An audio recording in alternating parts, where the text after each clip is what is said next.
Le quai Antoine Ier s'est transformé en un véritable musée de l'automobile à ciel ouvert. Les voitures engagées au Grand Prix historique de Monaco sont arrivées ce matin. Elles devaient illuminer le quai, mais côté météo, le ciel a fait plutôt grise mine.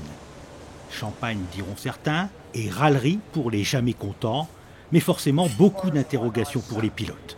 Ça se présente difficilement parce que la météo est pas favorable cette semaine. Et c'est des voitures qui ont une très mauvaise tenue de route par temps de pluie, surtout que quand vous voyez la largeur des pneus dans les virages à Monaco, ça va être un peu dur, mais il paraît que ça va s'améliorer dans vendredi et samedi. Et dimanche, normalement, il devrait y avoir au moins un peu de soleil ou au moins du temps sec. Il y a 2 ans, je l'ai fait avec une autre voiture, une Cooper T51. On avait eu du très beau temps, c'était magnifique. Au total, plus de 200 Formule 1, Formule 2 et autres monoplaces datant des années 30 aux années 70. Elles sont autorisées à courir que si ce sont des modèles d'origine ayant disputé plusieurs grands prix ou des courses de voitures anciennes. Et les commissaires techniques sont là pour faire respecter ce point du règlement. Nous nous préparons à contrôler la conformité technique des véhicules qui sont engagés. C'est-à-dire les différentes catégories et dans les différentes périodes et classes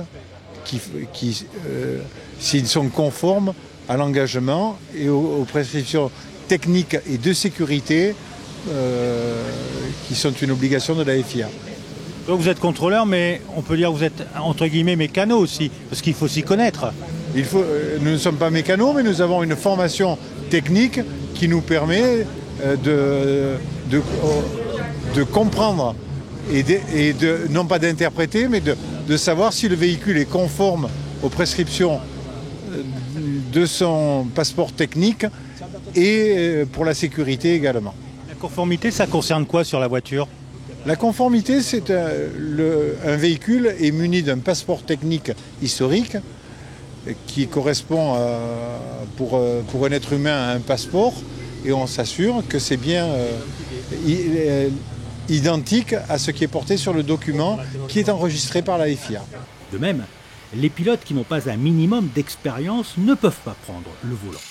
Jean-Georges Van Pratt est belge, résident monégasque.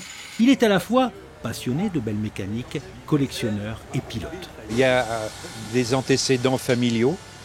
Mon père est un des premiers pilotes à avoir traversé l'Atlantique en avion, juste après-guerre, avec un bimoteur en passant par Anchorage. Il faisait le rallye de Monte-Carlo en Hotchkiss Grand Sport et il était champion du monde de canot automobile. Donc toute mon enfance, j'ai été bercé dans le milieu du moteur et de la voiture et de l'aviation.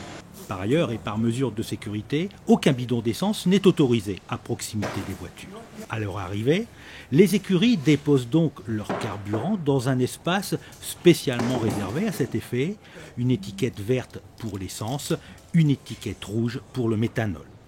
Comme toujours pour les courses historiques, c'est une véritable machine à remonter le temps qui s'est installée en principauté. Voir cette Cooper Bristol par exemple de plus de 60 ans, cela n'a pas son pareil. C'est une des dernières voitures Formule 1 à moteur avant. J'ai la chance d'avoir la première Formule 1 de la même marque, Cooper, à moteur arrière. Celle-ci est de 53 et ma Cooper est de 59. C'est la période de transition où les constructeurs ne savaient pas si c'était mieux de garder le moteur avant, comme pensait Enzo Ferrari, puisqu'il disait qu'un cheval tire toujours la charrette et ne la pousse pas, alors que la technique après a prouvé que le moteur arrière donnait plus de stabilité et plus d'adhérence dans les virages. Et c'est pour ça qu'aujourd'hui, toutes les voitures sont un moteur derrière le pilote, ce qu'on appelle moteur arrière. Pendant 3 jours, c'est une rétrospective de l'âge d'or des courses automobiles monégasques qui sera présentée au public sur le célèbre tracé de F1, avec en plus le charme des voitures anciennes.